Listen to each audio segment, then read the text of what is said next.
Pak kemarin Halim sempat bilang kalau rakyat di desa nggak pakai dolar. Saya uruskan konteksnya begini, itu kan bicara di pedesaan, itu konteksnya di situ untuk orang sana. Pak, mau ngomong Pak. apa?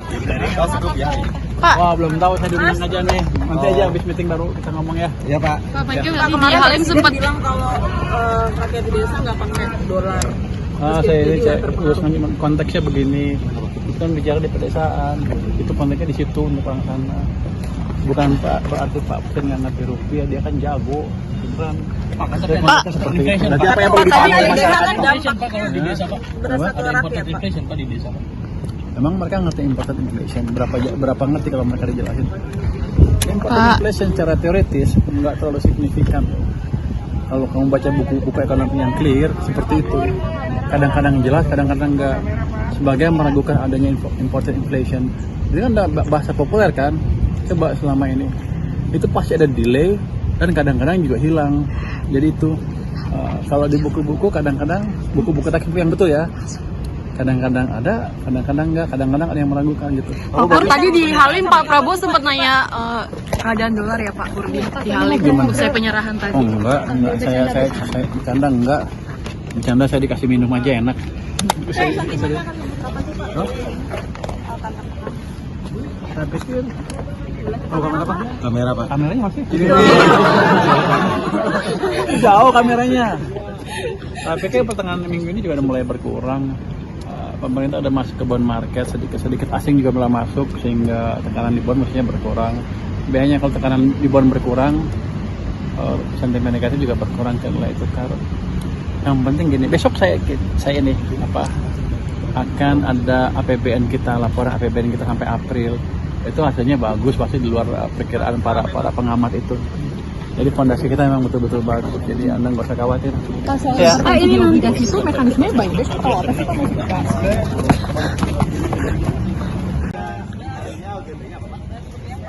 Agendanya nanti kita lihat kelas rupiah Pak. Pak, gimana Pak rupiah Pak? Pak rupiah. Rupiah Pak gimana Pak? Rupiah gimana Pak? Sedikit Pak, nanti sebelah ini ya. Sampai kapan Pak rupiah Pak? Nanti dibahas juga Pak sama Presiden. Pak, rupiah gimana Pak? Akan sampai kapan Pak? Presiden nggak Pak? Nanti saya dari dalam ya, maaf ya. Tanggul laut. Waalaikumsalam, Bang. Saya beri kesempatan ke Pak Primus.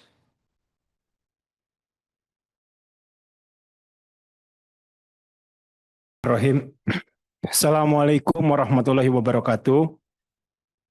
Bapak Ibu yang saya hormati,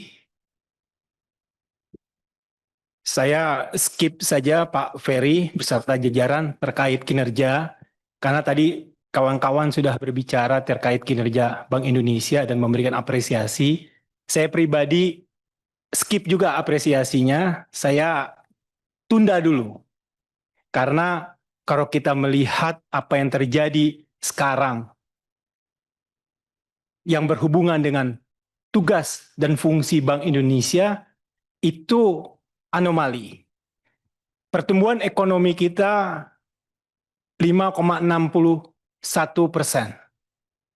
Tetapi nilai tukar rupiah kita jeblok. Bahkan sekarang ada di level rekor terendahnya terhadap dolar. Indeks kita juga habis, Pak. Merosot turun. Di mana indeks seluruh dunia, sejak perang tembak rudal itu tanggal 28 Februari, apa yang terjadi terhadap indeks dunia itu terjadi pada seluruhnya. Dan mereka sudah rebound, bahkan sudah plus. Dan Indonesia saat ini masih minus lebih dari 20%.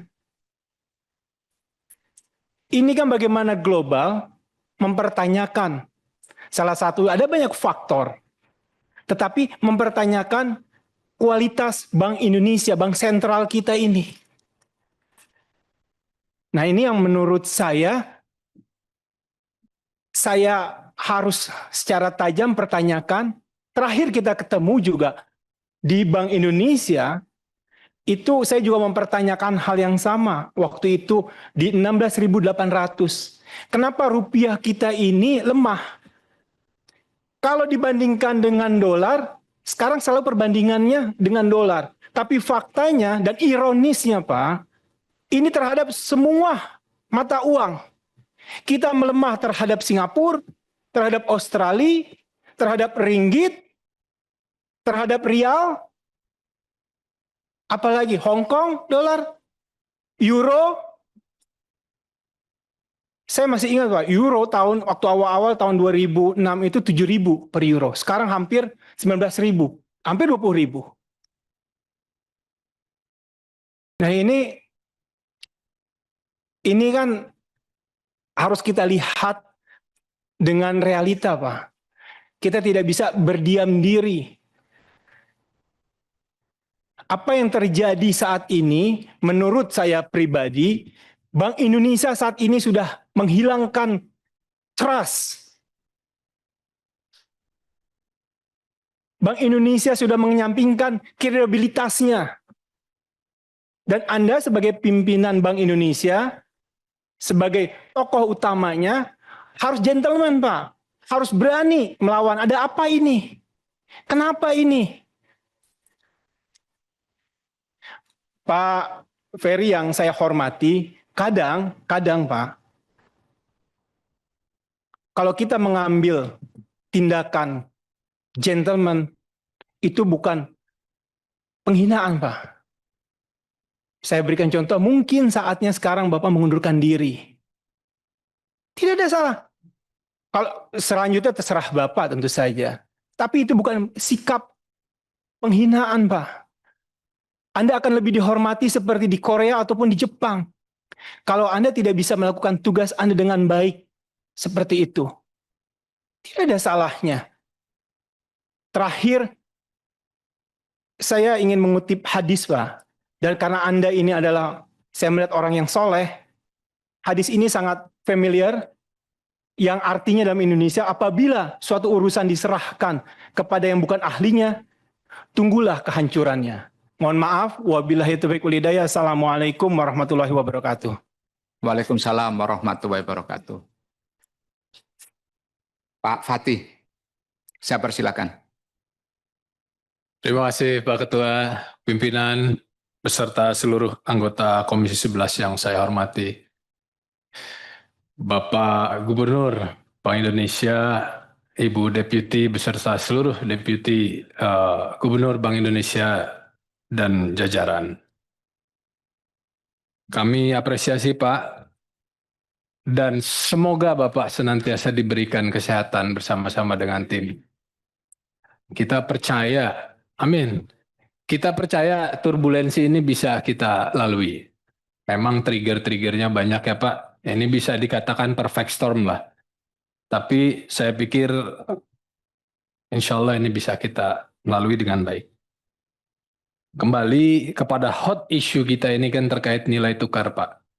Kami melihat juga, saya melihat bahwa langkah-langkah yang diambil oleh Bank Indonesia ini sudah cukup baik.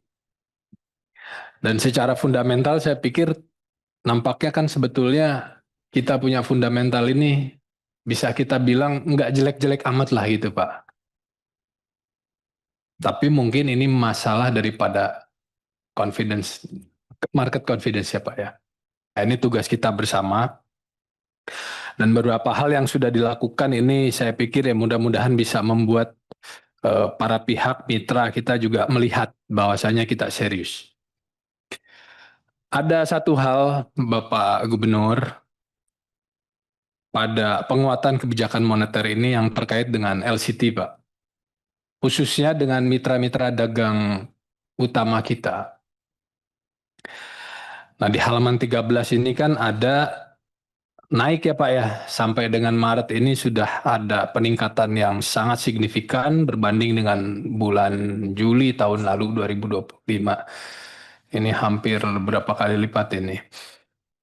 Nah ini kalau kita perluas Pak, kita intensifkan lagi, khususnya terkait dengan energi misalnya.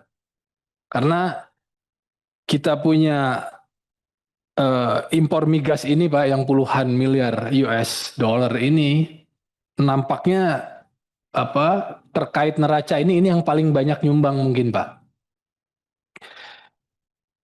Kalau misalnya belanja energi kita ini dengan mitra-mitra kita ini dilakukan berdasarkan prinsip LCT ini, seperti apa kira-kira dampaknya Pak? Saya lihat juga karena dinamika di Timur Tengah ini, kita ada melakukan belanja, kalau nggak salah ke Rusia ya Pak, minyak Rusia. Nah itu kan pembayarannya mungkin bisa menjadi sebuah alternatif dilakukan dengan LCT ini Pak. Juga komoditas lain, mungkin gandum, kedelai kan gitu. Dan juga alat-alat penunjang produksi Pak. Potensial Pak pertumbuhannya. Tetapi kalau ini kita lebih, artinya segala macam komoditas ya kita pakai LCT ini, apakah memungkinkan gitu Pak? Itu yang pertama. Yang kedua, terkait dengan BRICS Pak, aliansi ekonomi ini. Nah, ini sejauh mana Pak Gub dilakukan komunikasi ataupun pembahasan terkait dengan kerjasama yang bisa saling menguntungkan?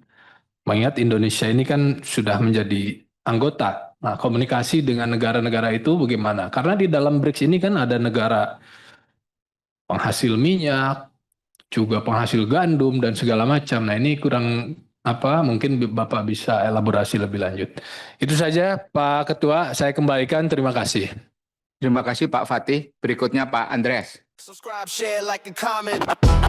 Subscribe, share, like, and comment. Subscribe, share, like, and comment. Subscribe, share, like, and comment. Subscribe, share, like, and comment.